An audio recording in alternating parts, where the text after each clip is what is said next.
Oggi parleremo del lato oscuro di Ras Al Khaimah negli Emirati Arabi.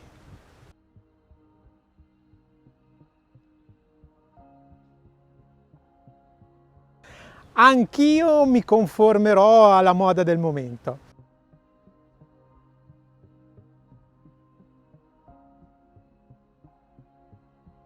C'è del marcio in Danimarca, ma secondo me c'è più del marcio in chi guarda. Oggi vi parlerò di quello che succede negli Emirati dalla mia fonte e non da delle fonti astratte tirate fuori con delle pubblicazioni strane, ma dalla mia esperienza quotidiana, mia, dei miei cari e di tutte le persone che conosco. Sinceramente sono un po' stanco di vedere queste persone che parlano di paesi, di realtà, di culture, senza mai essersi mossi probabilmente dal loro recinto, senza sapere di cosa stiano realmente parlando esclusivamente attraverso luoghi comuni, attraverso credenze. E in merito a questo vi faccio la mia storia, perché è esplicativa e rende l'idea. Prima di venire qua negli Emirati io non ero mai stato in Medio Oriente. Posso dire di aver girato tutto il mondo, per fortuna mia, grazie al lavoro che ho fatto per tanti anni.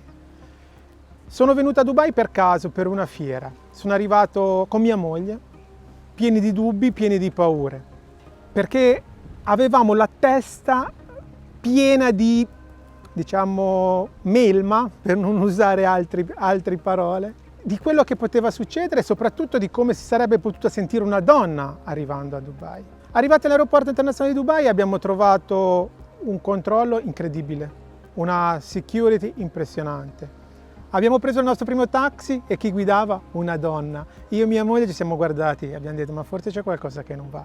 Da lì, come tutte le persone normali dovrebbero fare, abbiamo iniziato a farci delle domande e abbiamo cominciato a guardarci intorno con occhi differenti. Abbiamo cominciato ad apprezzare, a capire e renderci conto che tutto quello che ci avevano raccontato erano solo delle grosse fesserie.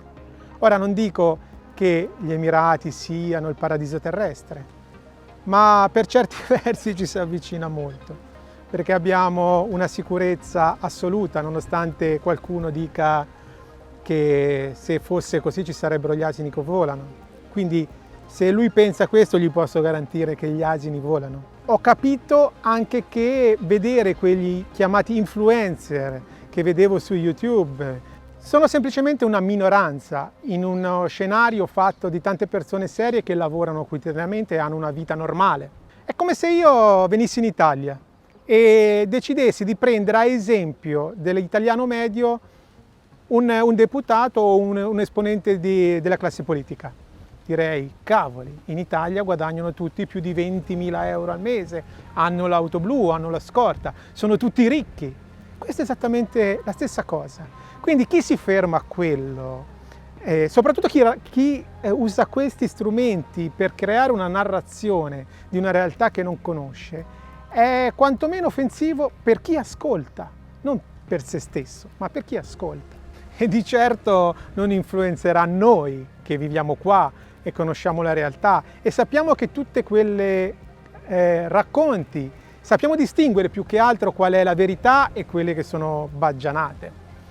Non esiste, non sono tutti milionari, esiste la certezza della sicurezza, non ci sono gli schiavi intesi come vengono raccontati, perché non è che parte il barcone con la battente bandiera emiratina che va a rapire gli indiani o i pakistani. Consideriamo che gli indiani nel paese sono oltre 3 milioni e rappresentano probabilmente la popolazione più numerosa all'interno degli Emirati. Sono integrati e spesso sono i più ricchi del paese.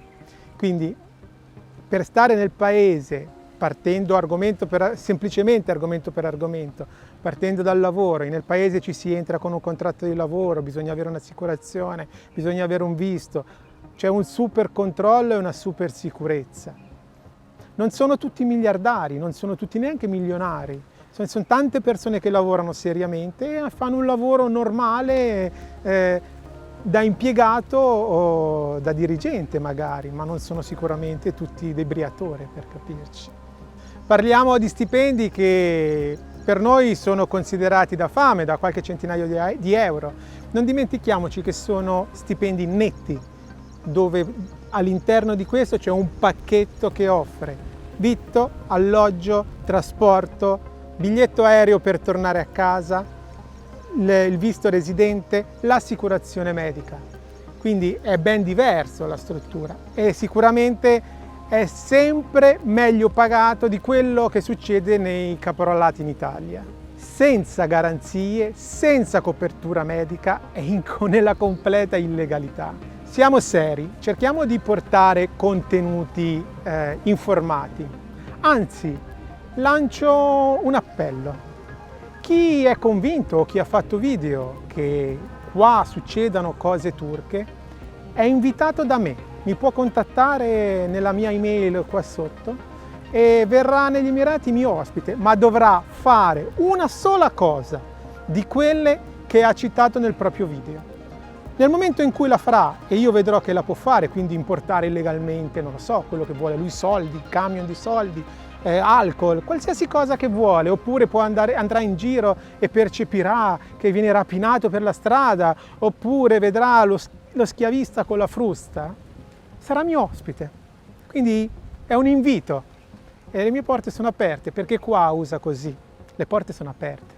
Quando sento queste cose mi viene sempre in mente la lettera che Kipling scrisse a suo figlio per farlo diventare uomo. Se sarai capace di sentire le verità che hai detto, distorte da furfanti, atte ad abbindolare gli sciocchi, tu sarai un uomo. Questo è quello che dico io, semplicemente questo. Fatemi sapere cosa ne pensate qua nei commenti. Ilalika fi Ras Al Khaimah.